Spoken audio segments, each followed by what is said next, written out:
Hey y'all, Trent here, and I am back with another Fear Street review. Today I'm going to be talking about Into the Fire, The Lost Daughter, which is currently streaming on Netflix. As you know, I'm going to try my best not to get into any spoiler lands, but sometimes they happen. So if you need to pause and go watch and then come back, I totally understand. But let's get into this. Let's start with the synopsis. A tenacious mother unravels the complex mystery surrounding the 1989 disappearance of the daughter she placed for adoption. Okay, first things first. This movie is incredibly compelling. I think in a large part due to the biological mother, Kathy. Oh, Norma said hi. The biological mother, Kathy, is incredibly compelling. Her story is just completely tragic. The fact that, she was felt like she was pressured to put this child up for adoption. She did, in hoping that the child would find a better life than what she can provide it. And then this is what happened. And it's incredibly, incredibly, incredibly tragic. But I also admire her strength and her ability to tell the story so that she can get some justice for her daughter. I admire that a lot. And so I think she is why this movie or this documentary is incredibly compelling.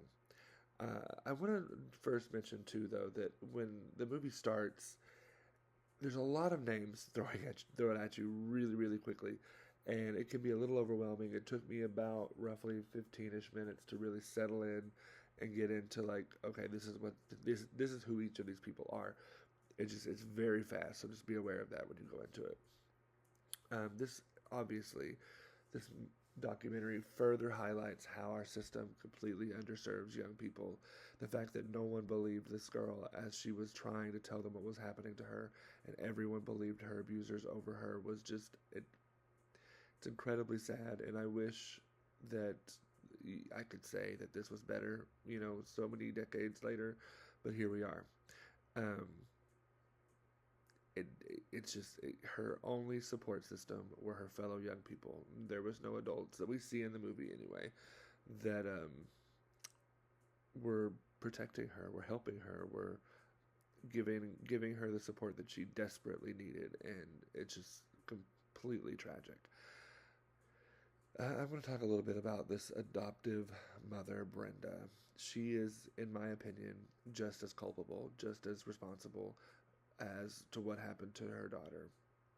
It is in some, you could she apparently says in the documentary that she had no idea. She feels like she's shocked, she's blindsided. But I wonder how many red flags did she not look? Did she ignore?